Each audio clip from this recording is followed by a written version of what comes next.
जैसा कि आप जानते हैं, पिछले वीडियो में हमने कबीरदास जी के पदों का अध्ययन किया था।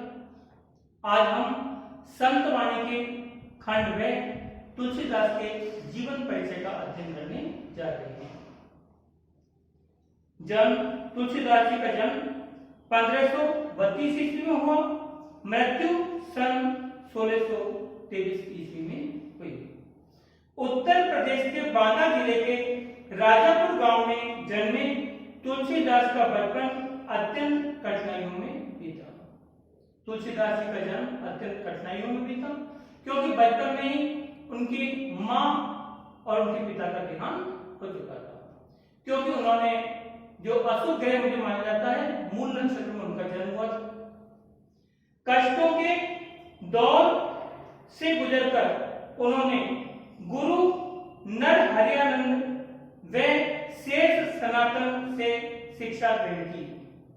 कष्टों के दौर से गुजरकर उन्होंने गुरु नरहरियानंद व शेष सनातन से शिक्षा ग्रहण की। सनातन हमेशा से चला आ रहा धर्म अर्थात हिंदू धर्म के संदर्भ में उन्होंने अपनी शिक्षा ग्रहण की। वे अपनी पत्नी रत्नावली से अति स्नेह रखते थे। वे अपनी पत्नी रत्नावली से अत्यधिक स्नेह रखते थे। लेकिन एक दिन रत्नावली द्वारा उत्प्रेरित, विशेष रूप से प्रेरित किए जाने पर उनके हृदय में राम प्रेम जागृत हो गया। ऐसा माना जाता है कि कृष्ण भक्ति के जो भाव हैं उनकी पत्नी रत्नावली की प्रेरणा से ही उनके मन में जागृत हुए।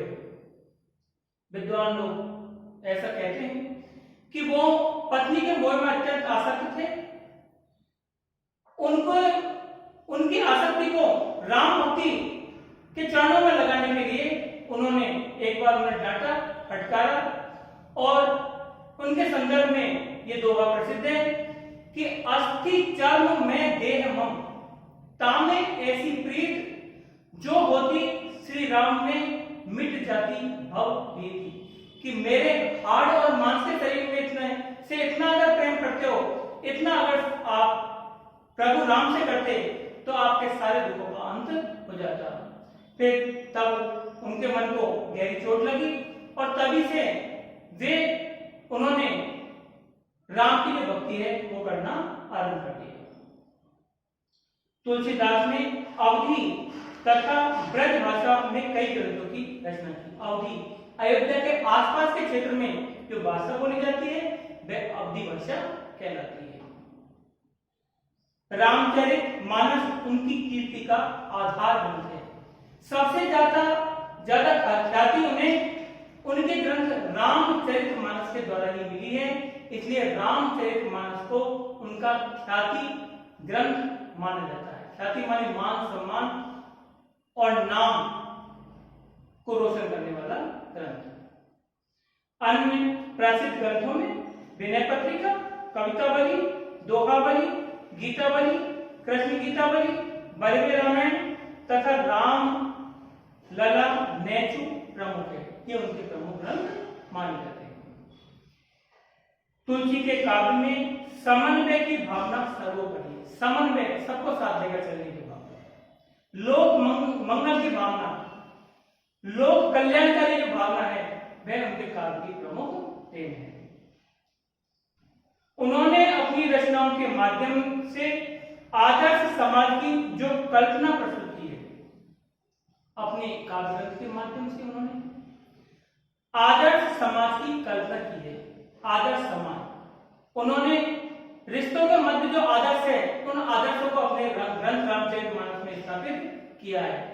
जैसे हनुमान के रूप में अपने स्वामी के प्रति एक सेवक का क्या कर्तव्य होता है, हनुमान उसके सर्वश्रेष्ठ उदाहरण है।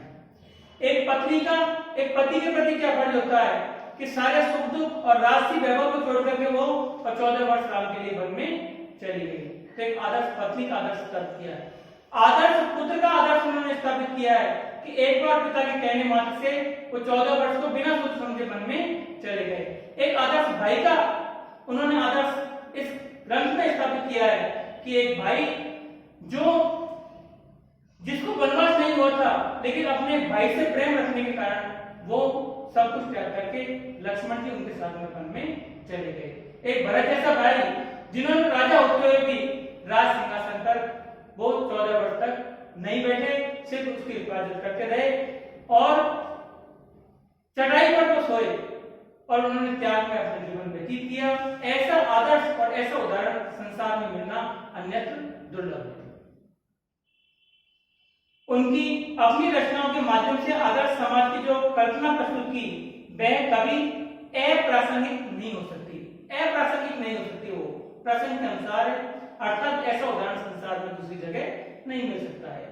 तुलसी का काव्य भारतीय समाज का आदर्श पथ प्रदर्शक रहेगा और उनका जो ये काव्य है रामचरितमानस वह आगे भी लोगों का पथ प्रदर्शक रहेगा।